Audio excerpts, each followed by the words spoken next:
All right. All right, I think it's recording. Yep. All right, thanks, Anna. You can take it away whenever you want to start.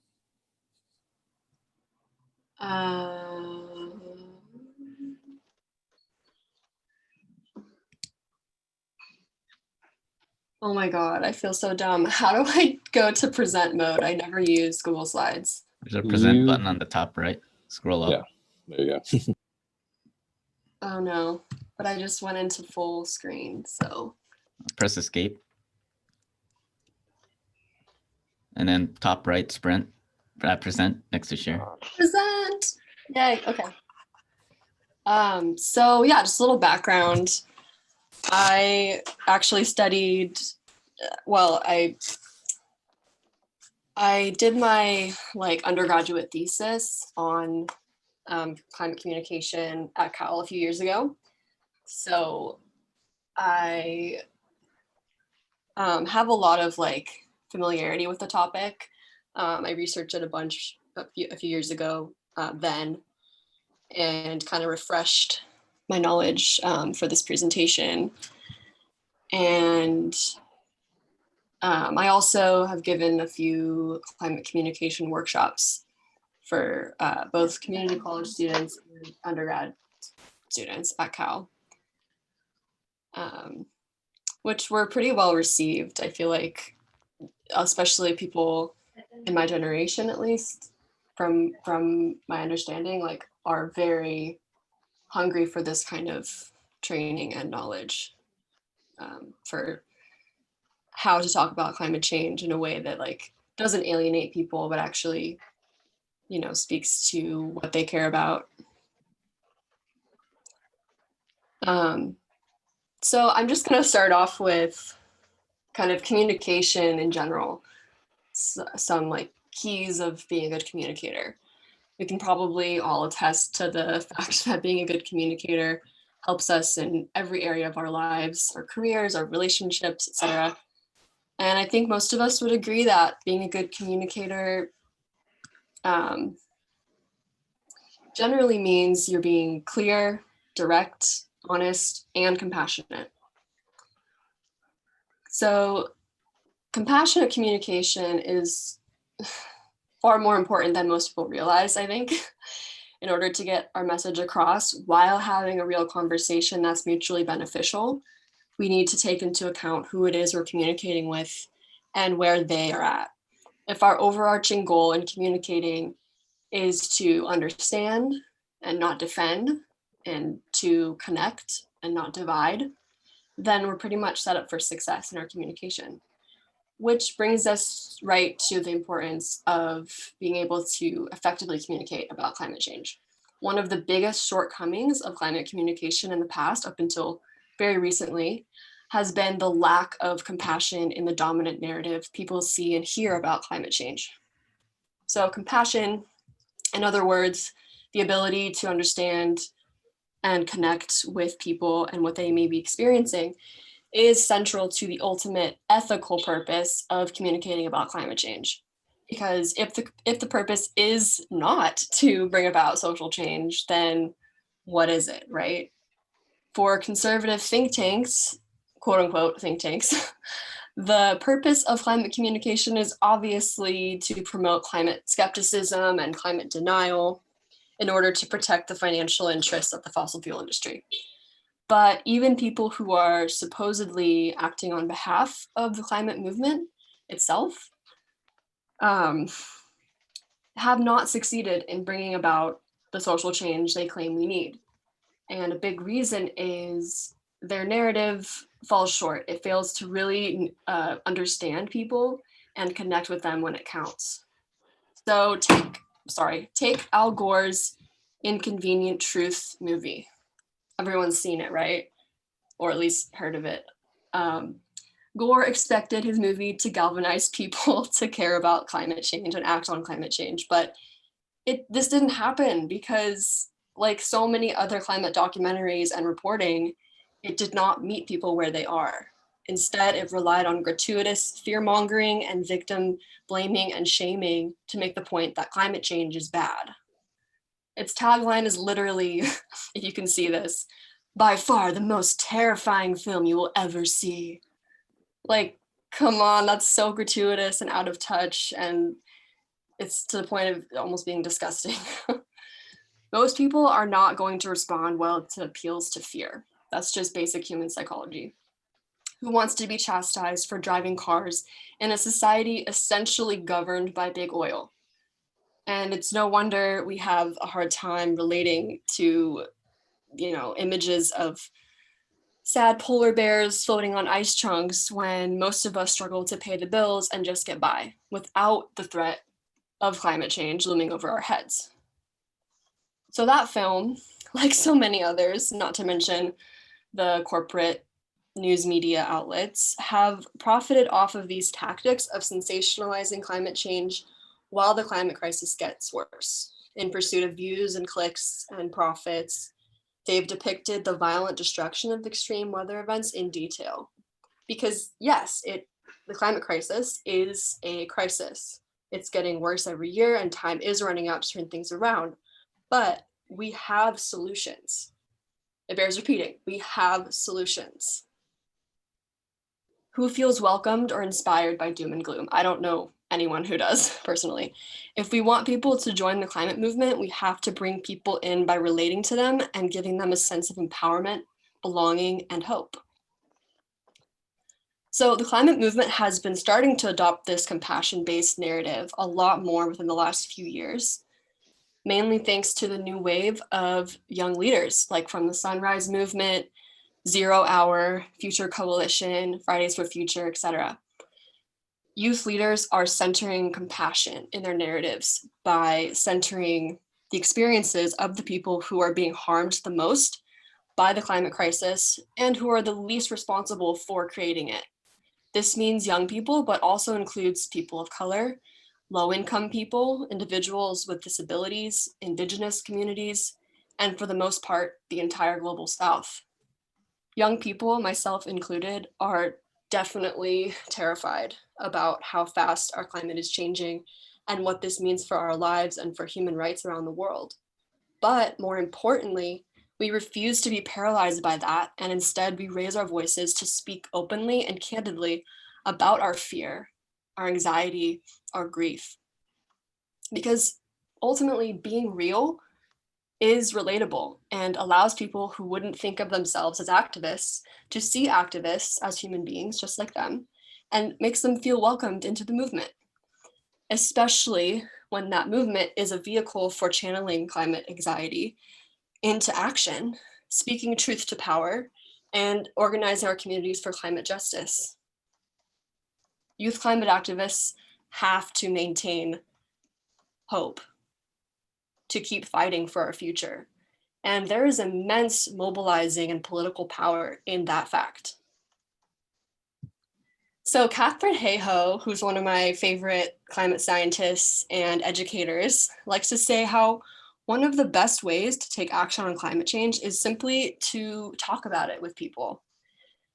The past several years of climate public opinion surveys, including the Yale Climate Opinion Maps 2020, which is the image on the screen,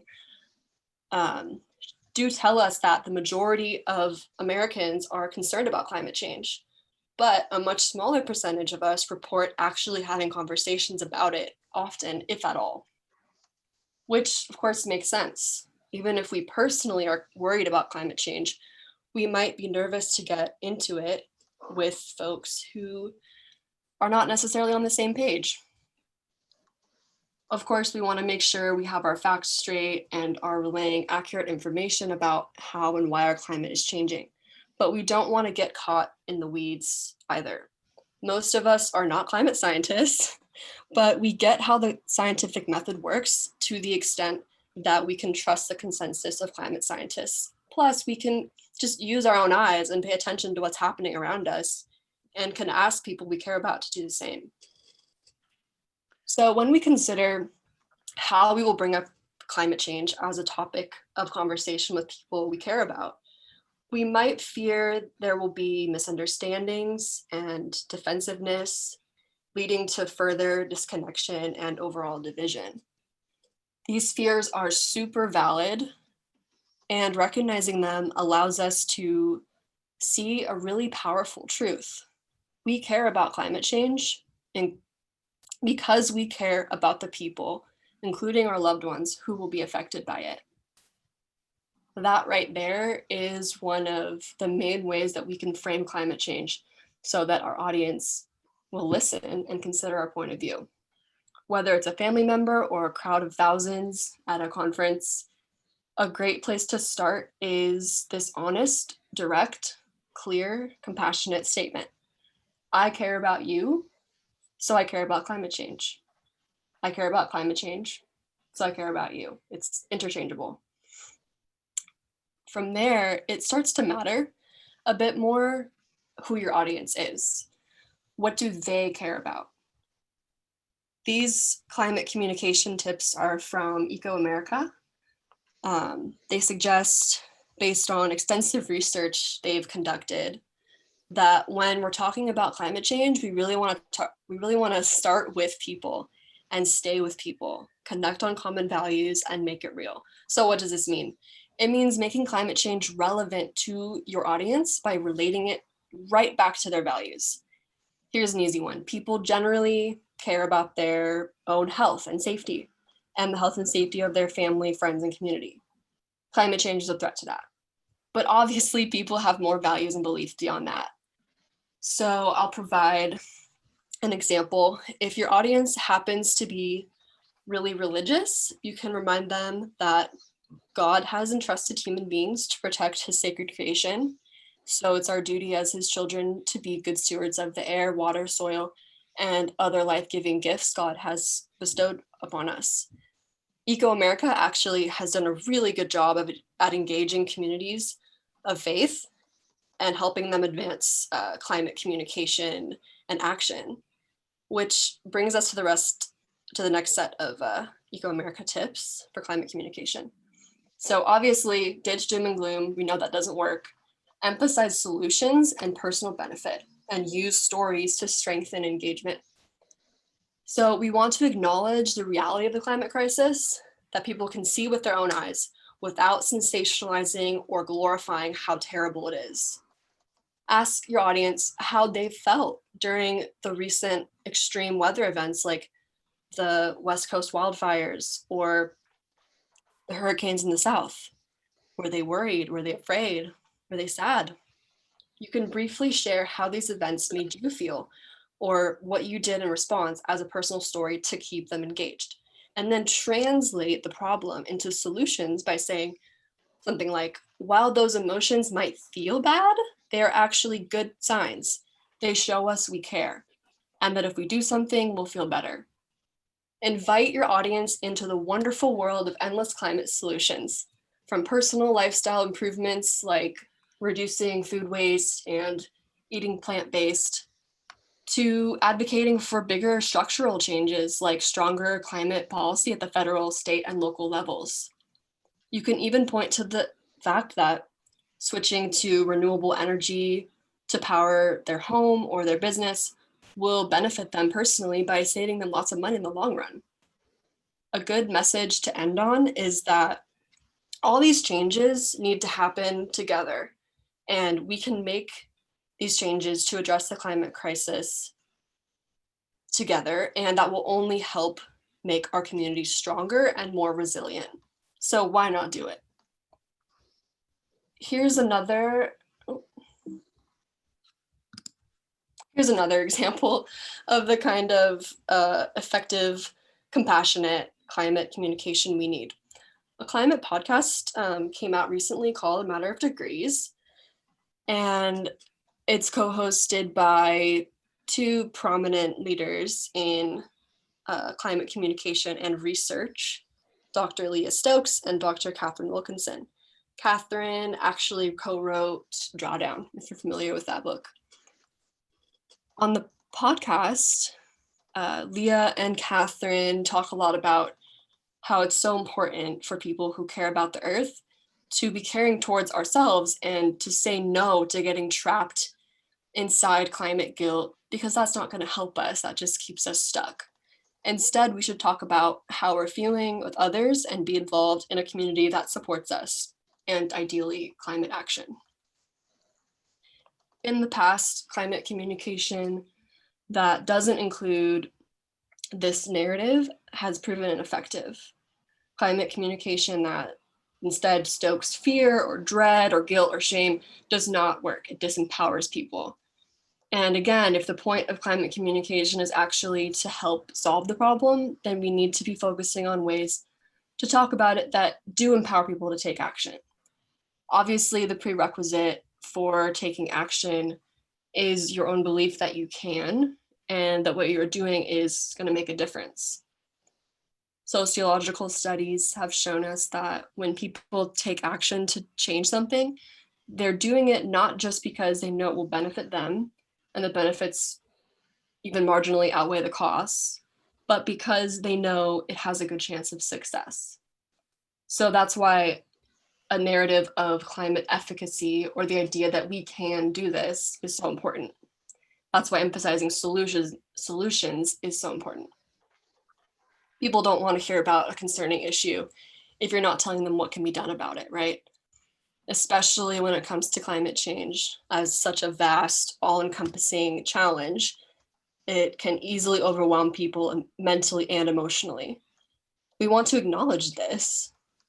So talking about climate change with people, it's really important to bring care and compassion into that space and frame the problem in terms of its solutions.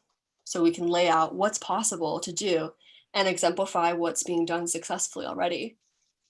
We can ground this hopeful narrative in climate and social sciences, solutions research, and effective policy.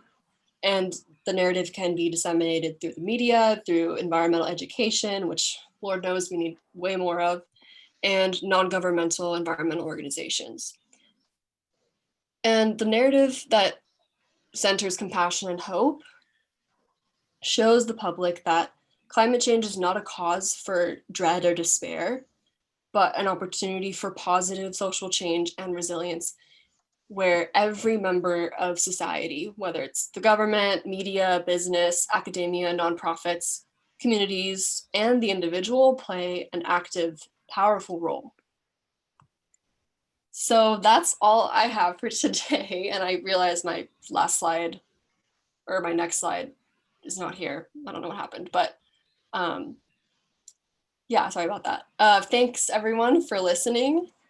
I'm happy to open it up for discussion and maybe answer any questions you might have. Cool. Thank you very much, Anna. Yeah, let's open up the floor for some questions. I really like that. I just want to say, because I grew up with the whole inconvenient truth and the negativity and the fear, and it's kind of liberating to hear that that's not the way to engage people, and to engage with the uplifting way. That's great. Yeah, absolutely. Yeah, I mean, the part of the reason I wasn't as involved in the climate movement specifically for, so many years, even though I was involved in the environmental movement more broadly, was because of this intimidation and the fear mongering and just how big the problem felt. And it was just very disempowering. So I've been really, really inspired and happy to see, within the last 3 years, maybe 4 now, just more and more hopeful messages and more focus on, being compassionate towards people who are affected by this crisis and, focusing on solutions. Cool. Does anyone have, it's very interesting because this presentation shows it's almost like a generational change of how to communicate. Mm-hmm.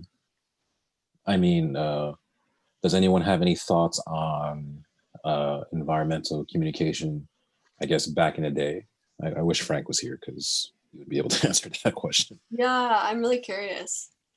We also have experts in communication here, our Marie, Stacy. Do you have any thoughts on some of the notes that Anna was able to share with us?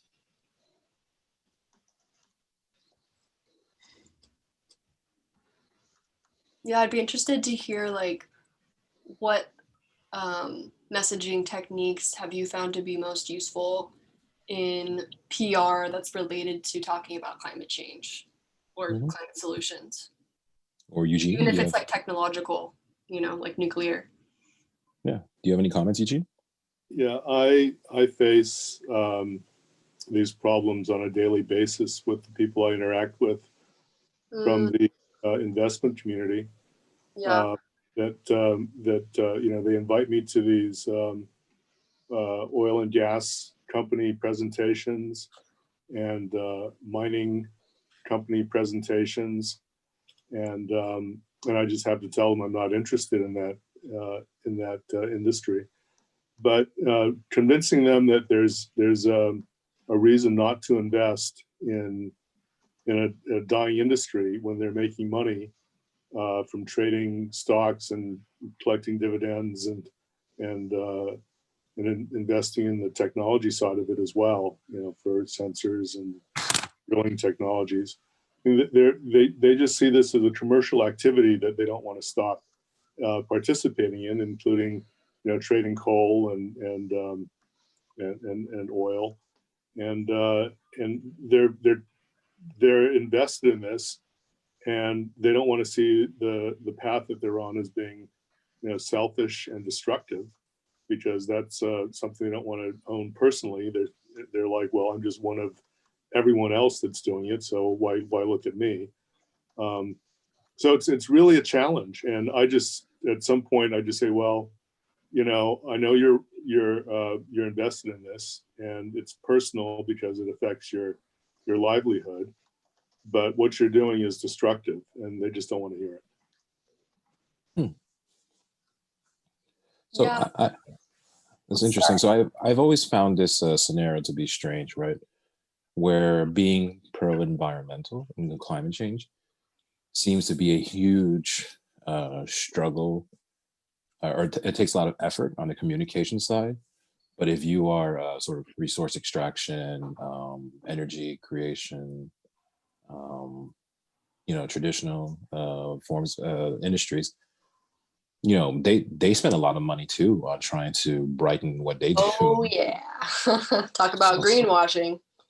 Well, I mean, look, no matter what, their original mission was not, hey, the purpose of our industry is to destroy the climate. I think their original mission was to provide energy so that we can have technological growth, we can have, food food resources.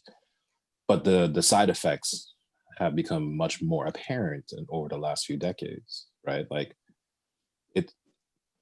I don't think anyone goes into that industry thinking, hey, I'm prepared to create, to make the world go up a few more degrees today. I don't think that's the reason why they do it.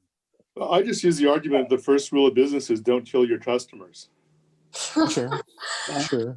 Yeah. And I think that's how did your tobacco and asbestos investments work out? Yeah. yeah. Please, Stacy, please. Oh, I mean, I think you talked about Al Gore, but it's still going on with Greta Thunberg. I mean, sometimes I feel like we did, like Richard said, like we did this intentionally. Our bad generation set out to do this. Well, that's not the case. So back to compassion of where people are coming from. It's like we didn't do this on purpose.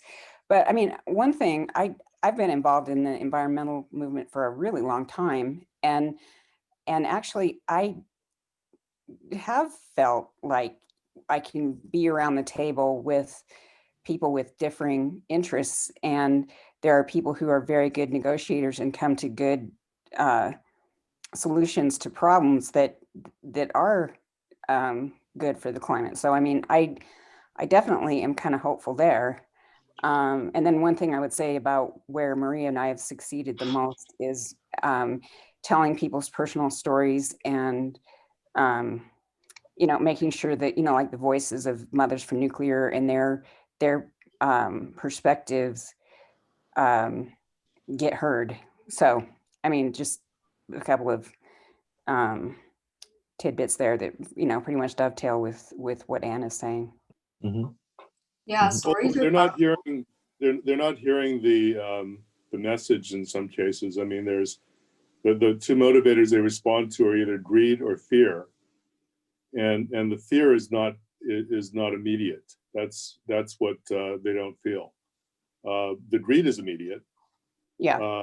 And the fear is long term, and they're not going to be around in 100 years, so they don't feel that, and they don't feel the compassion for people who are going to suffer the next, rising sea level event and heat wave and drought. So that doesn't affect them as investors. They'll just short the stock or something. I don't know, but this is a challenge. Yeah. And I mean, one thing is that we haven't gotten a lot of positive response from throwing data at people and facts. It's much more emotional and much more like, I wish there was a small modular reactor that, somebody could have in the corner of their house and heat their house or something. So, I mean, that's the type of thing that people would, the light bulb would finally turn on. That's the first thing I said to Carl, when we first started this was, I'm looking for the time when everyone has a nuclear reactor in their basement. Then it won't be a not in my backyard problem. Yes, in my basement. Yeah. Yeah, people need to be able to see the solutions and hear the stories of people doing them and benefiting from them. I'd like to just chime in just for a sec too. This is Marie. So Anna had mentioned a little bit earlier about Eco America, and you guys know Stacy's and mine and Richard's and Frank's role in terms of like getting that press release out the door. Yeah. But in terms, I know that was more nuclear focused, but at the same time, Stacy had to and I had to look at all the actual survey results and actually figure out how we were going to position this. There was a lot of, you guys know the saying of sausage making in terms of putting that story together. There was a lot involved in that. And also not just with Eco America, but also the two spokespeople we were pitching. So I wanted to also share just really briefly some of the things that I learned in terms, because we pitched, we did not spam people, but we pitched over 150 journalists with that. And they're like energy, they're climate, they're science people. We got some feedback, and some of you guys are aware too that Stacy and I are always in touch with Power Magazine. You guys remember that thing that we did with Leslie and Dr. Leslie Dewan and the Mothers for Nuclear. So they did reach back out to us. They basically said, hey, we'd really like to talk to the two spokespeople that we offered, Eric and also Leslie. But the pushback that we got was, we'd love to talk to them, but it's not going to be before the energy secretary's, sworn in. So, yeah. So there's that kind of stuff too, right? In as much as that some folks want to talk, they don't want to talk until there's something more tangible in their books in terms of being able to sit. I guess that's their main news hook in terms of getting that kind of story out the door for Power Magazine specifically. And I mean, just to add to that, what we've really learned is that it's just, I mean, we knew it going in, but every day we have to deal with the interdependencies between policy, innovation, how, and then also just not look at nuclear in isolation, but think about embrace the complexity and see, like we just did the event with carbon capture and nuclear energy and the synergies. Yeah. So, I mean, I think a lot of our jobs in communicating is not just from the human standpoint, but from the understanding of the complexity and the interdependencies. Absolutely. And motivation, right? What's going to motivate a reporter to want to talk about that or want to write about it? We Yeah. actually got some surprising feedback from journalists that we never thought we would ever respond to us, like Market Watch, which is part of Dow Jones. Are like, hey, we really want to talk to you guys. But those days that, that were leading up to our actual pitch, it got really busy. But now they know who it is that who we are and what it is that we're pitching. So it's a little bit good. I think each time we make outreach to them, they'll know a little bit more. So I think the facts that they could focus on in that regard are how well other countries that are nuclear dominant are doing with regards to the Paris Accords, Sweden and France among them. Yeah, that's a good point. And those are the positives, and that's really where the challenge can be met with nuclear versus on a competitive basis. If we have an economic model that works for low cost power, which is what we've been talking about at 1 cent per kilowatt hour energy from nuclear as a target, that's something that you can't say is not compelling from an investor's perspective as well, if it can dominate the market. Yeah.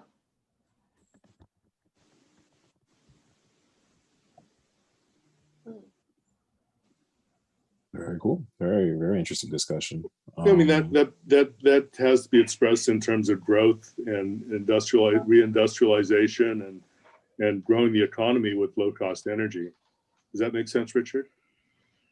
It does. I mean, those are very fundamental philosophies that have been very prevalent. We always sort of use. Some of the things I'll just try to bring it back to this the presentation a little. One of the things that really I don't know, like I straddle generations. Technically a millennial, but I am way too old to be a millennial. And I think, Anna, you're I also straddle generations. Yes, but on the other edge, right? Yeah. Technically I'm Gen Z, or technically I'm Gen Z, but I'm like on the older edge of that, by a few months. Mm-hmm. I mean, these generation nomenclatures are a little bit silly to me, but they do represent an experience that you have, right? The ability to communicate between different eras of thinking. And so, the beginning part of this presentation, it really, it focused on a lot of how young people are, entering this conversation. They demand to be heard, and so forth. But all of this was built, no matter what, right?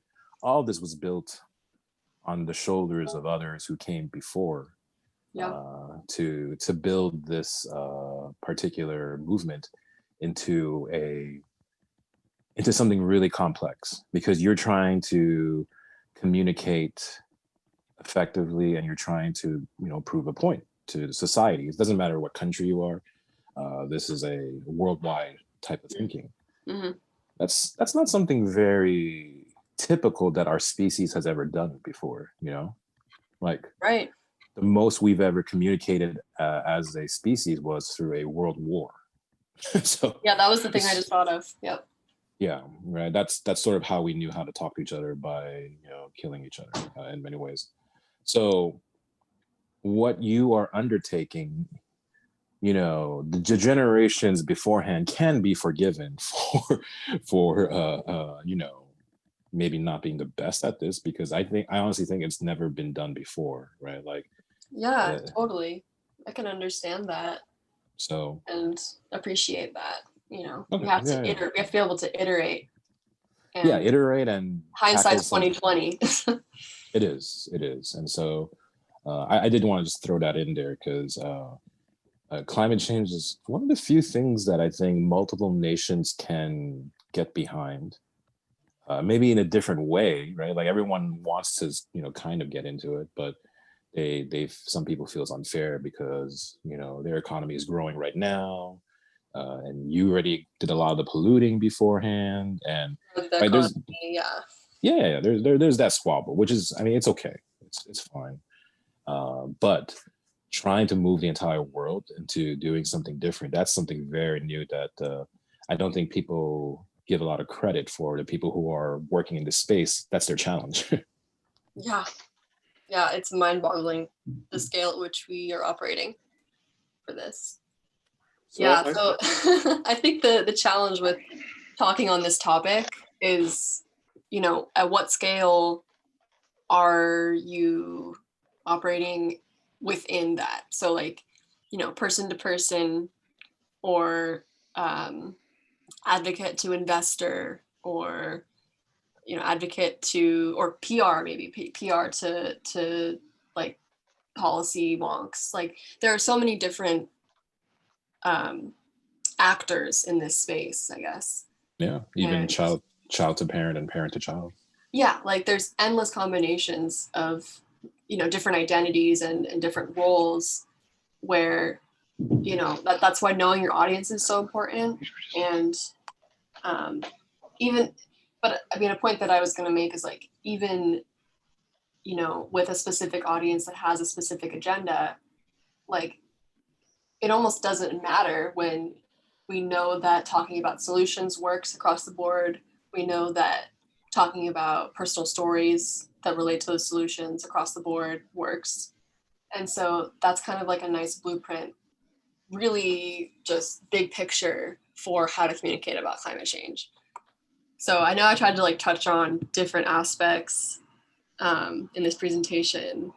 Hope that wasn't too confusing, but yeah, I just wanted to like start a conversation and like give a broad overview. Yeah. I have a question. All right. Go for it, Charles. How do you measure your effectiveness? That's a very scientific question, and I appreciate it. I would say I think the way that I've thought about it is how many people are showing up in the streets and protesting and demanding climate action. And we've seen a lot more of that in recent years. And I think a lot of the reason why is because this narrative has shifted away from sensationalizing climate change to the point where people are like paralyzed by fear. And now it's more about, you know, we have the solutions, we need to do something, we need to use those solutions to do something, and we can do it. That's one of the messages, at least. But yeah, effectiveness, it is hard to actually measure, I would say, in a scientific way for this. For I mean, do we not have polls or? Yeah, that's I mean, usually what people do, right? I mentioned the public opinion surveys and the Yale map. So that, yeah, those are good tools. But as far as like, how do we know if the dominant narrative or any given narrative is effective at bringing about social change? That's tricky, but I think it'd be worth having more studies on that, or more surveys on that. Oh, okay. Go ahead. No, thank you. I have a question for the group about what everyone feels about the impact of shareholders on company policies on regarding sustainability, and whether consumer preferences for doing business with companies that have a better environmental footprint, whether that's been effective. I have an opinion on that. If you, I don't want. Well, I mean, I have some experience. Go for it. Look. I worked at BlackRock. BlackRock has a fund that they claim to be sort of their environmental fund. A number of these funds are. This stuff is just. I think the term rent seeking is usually the best way to describe it. These are not real funds. I mean, they're not really. They're feel good things. They don't perform well, and they don't really reflect. From an investor perspective, they don't really reflect. I mean, you look at some of the things that they put in their fund, and it's just ridiculous. So from what I've seen on my side, there hasn't really been a,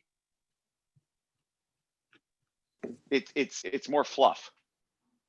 You know, when you look at the big boys doing it, it's more, you know, the big companies like BlackRock or, you know, larger investment funds, they're just not really able to make the effort. And I don't know if that's because there just aren't enough investments to do it, or, you know, whether it's just a marketing ploy for them to try to, you know, they're trying to do it and they're trying to sell more of their, you know, their index fund or whatever it is they're trying to sell. And this is just what they find to put in. Yeah, I'm inclined to believe that it's about marketing and having good optics. Ooh, I'd like to bring someone into this conversation. Michael Villena. Can you wait, I have a question for you. Can you describe the subreddit late stage capitalism to the group? A bunch of disgruntled millennials that are complaining about the people that take advantage of the capitalism, and it's a lot of cherry picking of the worst, very worst moments of capitalism. But I tend to upvote and because it's funny. Mm-hmm. So this concept of late stage capitalism is more of like a philosophical perspective on the cracks inside capitalism, especially when a business model or an economic model has lasted more than 5 decades now.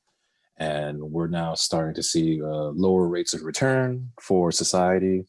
We're starting to see, you know, as Carl likes to say, businesses that should not exist in a true capitalistic, in the true capitalistic sense, but continue to persist because of their ability to, you know, have regulatory changes, to sort of do everything that they can to fight for their business model that might be outdated, right?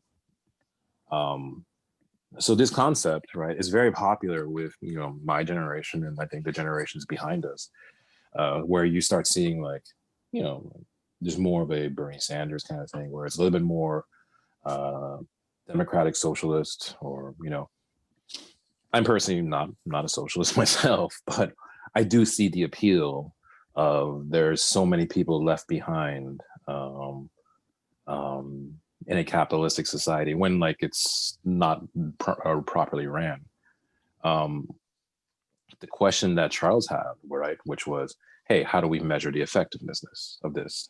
And the conversation right away turned to shareholders and investment and capital systems that are able to actually get things done at scale.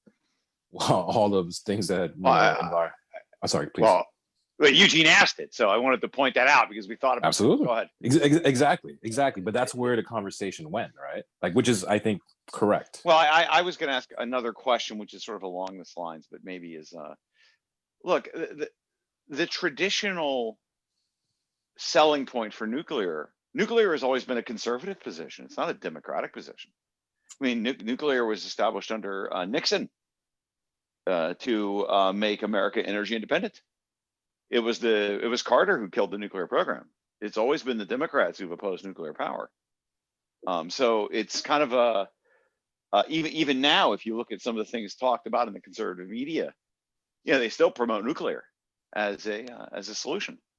So it was sort of, that was the other question I wanted to ask, is that, I mean, this is sort of presented as, you know, there are these conservatives and they're trying to keep big oil, prop them up and things like that. I mean, that's true, but I mean, there's never been any effort whatsoever on the other side to promote nuclear power. It's been exactly the opposite.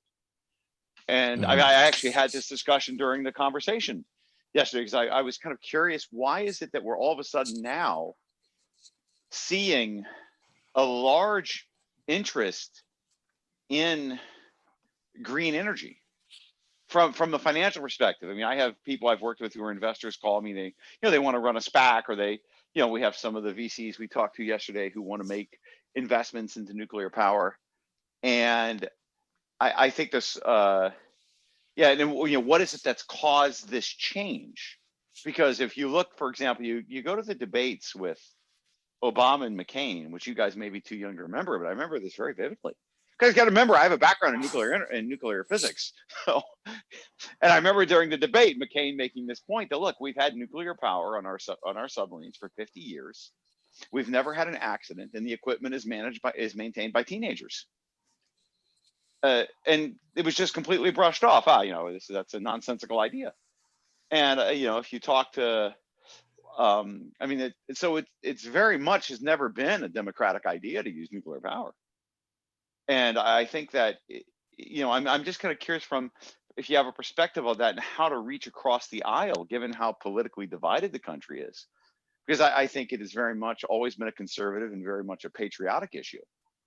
Is there a specific person you want to ask this question to? Well, anyone. I'm just posing. I was going to ask it to Anna because we've had this presentation, and it's sort of you're talking about reaching out to the whole world and sort of this reaching out to millennials. But I mean, it is always traditionally been a nuclear power has always been traditionally a conservative patriotic issue, and one that's been very vehemently fought against by the environmental side.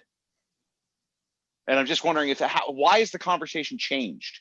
That's really the question. Why is it changed? How has it changed? Because clearly something is different now than it was, say, 10 years ago when Obama's administration went into office. All right, Anna, do you have an answer for that? I guess I could say that I think what it comes down to is people are realizing that so-called renewables like wind and solar, as great as they are, cannot meet our Paris goals, cannot, at least alone, cannot provide us with the amount of energy and also with the amount of carbon emissions reductions that we need in order to avert climate catastrophe and get on the path to restoring the climate. So there's just been more awareness about that in the climate movement. And some people don't want to admit that nuclear has been able to give us carbon-free electricity for decades and should be a really great baseload power source. But some people do recognize that and are starting to promote that information.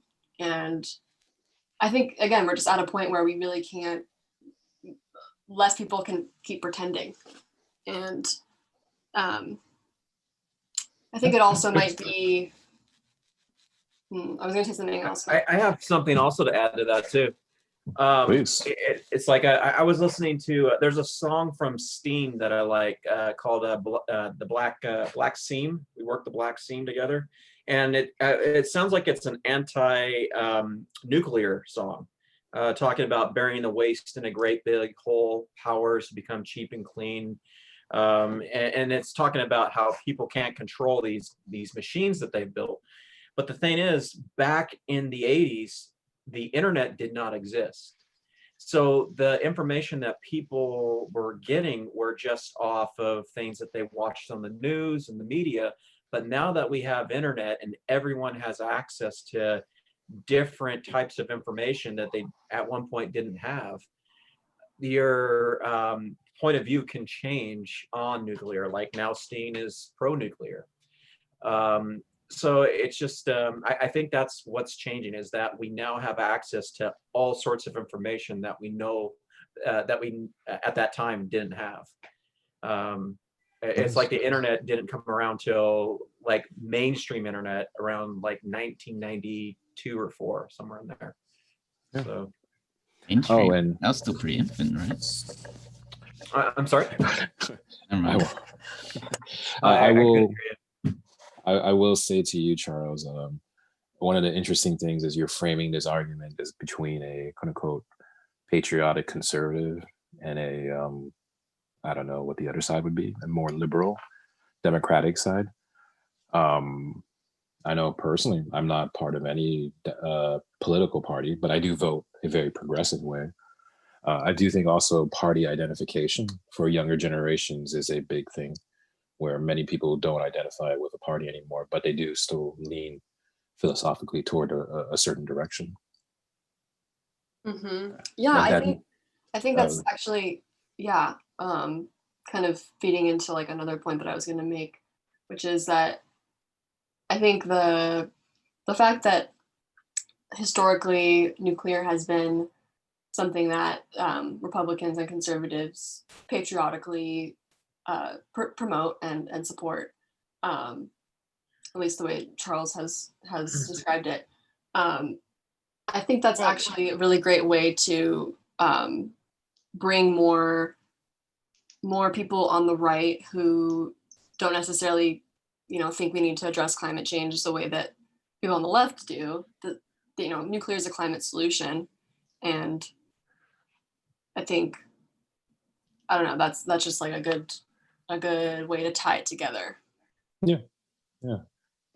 Charles, is that Well, I kind mean, of I mean, I'm just trying to understand what the change has been, because I had this sort of discussion with these people yesterday in our little session. I was just sort of like, I don't know why you're promoting the administration and Obama. I mean, these guys have opposed it for 8 years. They opposed it. Why would they change their minds?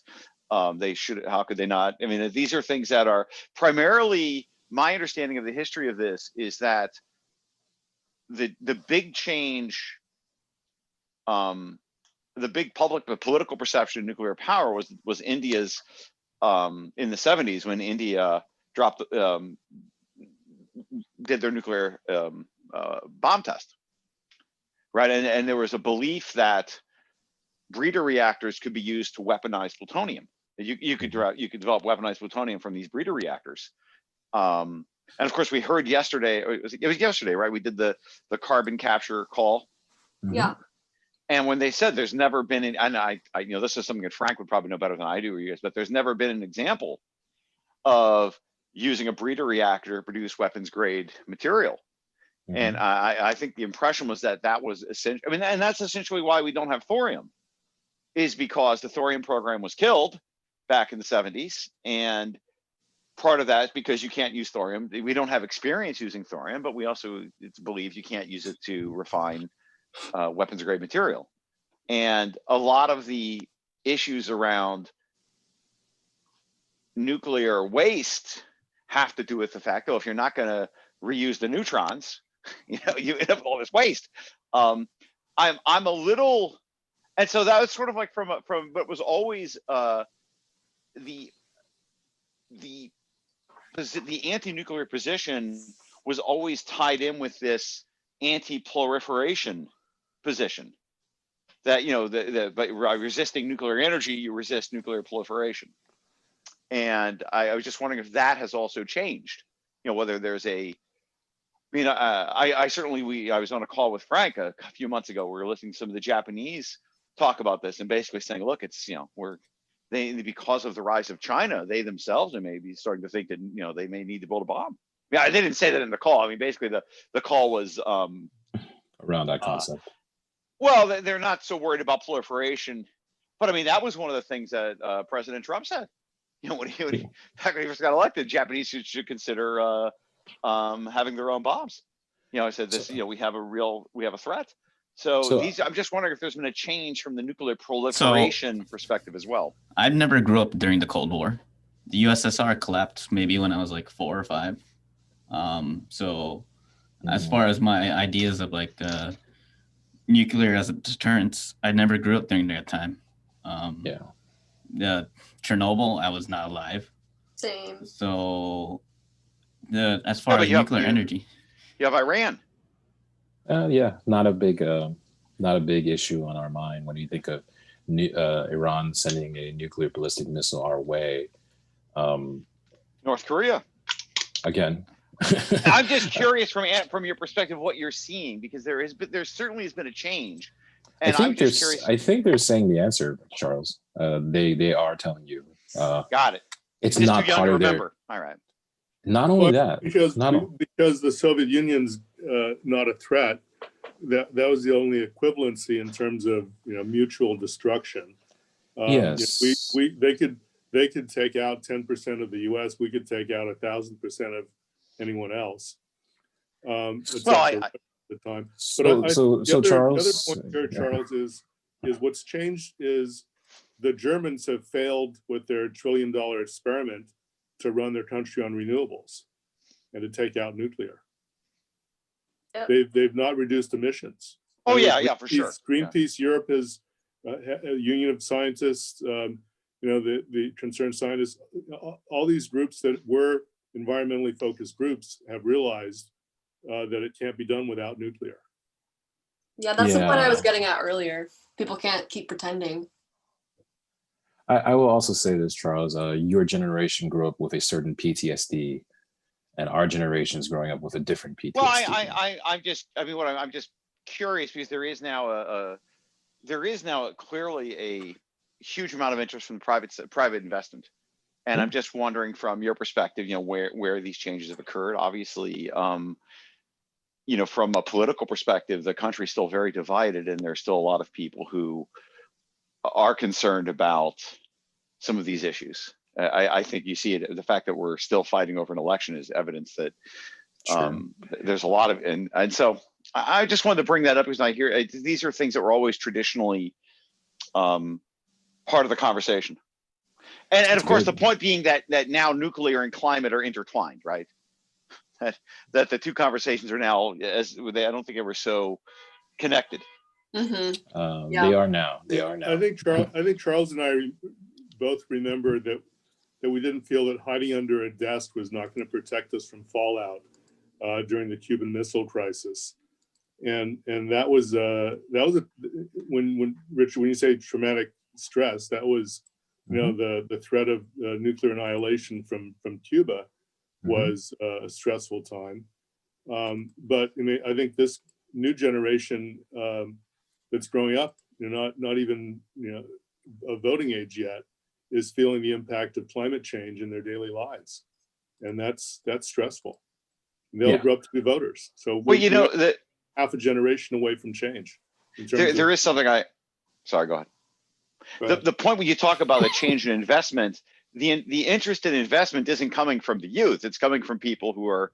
It's going to be coming from older people with money. I mean, just put it bluntly as possible. So, I mean, the fact that there's an interest in the investment community, which is maybe it's mostly young entrepreneurs in tech, but there's clearly a sea change in how the investment community is looking at investment in nuclear. Yeah, as a solution to climate change. I think you're right. I think that's where the investment community is facing a challenge of how to encourage younger people to invest their money, and their focus is on solutions that are not destructive, and that's been a positive. Yeah, generally young people don't have money, right? So, well, you're talking about like pension investments or something like that. But their value to the investment industry is growing, because that's when you gain your clients, is when they're younger. Fair enough. That, and I would argue that the two of you are talking about a group of age of people who are actually not that young. I think the time scale here is a little off. I am not that young, and I would consider myself of that generation. So, I hate to say this, but we're all getting older. No, it's not a criticism. I'm just trying. Look, I don't take it as a criticism. I take it as I'm just trying to understand. You may not see. I don't take it as a criticism. I don't think you are seeing the time scale as actually is. Typically, when you look at, that's fair. That's fair enough. I'm not going to fight it. I'm just trying to open up some of these issues, because look, whenever you talk about any of these things, there has to be some way to fund these activities. And the idea that we're going to fund it through socialism is I mean, I don't think that's really, I don't know. The way things are funded now are through, large capital and private capital investment. Nuclear has always been at a national level, right? The ability to sell a nuclear plant. In fact, this is one of the things we know, that when you try to sell nuclear plants, it's always been negotiated by heads of state. I mean, that's how these things get. Excuse me? A trade delegation goes out to sell a nuclear schematic or plan to a different country. That goes through the ITAR office. Yeah, sensitive stuff. The fact that I think, right, like if we try to bring it back to Anna's presentation, right, of climate communication, what you're seeing is, yes, that's probably the bleeding edge of climate communication for a younger generation, but I would argue there's been 20 years before her of people who have already been of that philosophy, grew up with that philosophy because of the end of the Cold War, and look at this very differently. And they are in control over some C-suite executive positions now. They are becoming new millionaires, new investor class that making up this conversation is and making it so different. So I actually have to run. I forgot I have an appointment at 2, but thanks everyone for discussing with me. It's a very interesting and kind of complex topic, but yeah, I really appreciate your engagement. Thank you for the Thank presentation. you so much Thanks for for presenting. great Yeah. presentation. Yeah, it was great. Thanks everyone. Thank Talk you. soon. Well, Yeah. Take Charles, care. as a metric, you were talking about metrics earlier, Charles. Mhm. Anytime you get that engagement with conversations, how I know the presentation went well, right? Like you took a climate communication and you made it into this, which is really fascinating. So thank you. Well, I'm not trying to waste your time. I just kind of went off the little rail. I was just kind of curious because it's very much interesting to see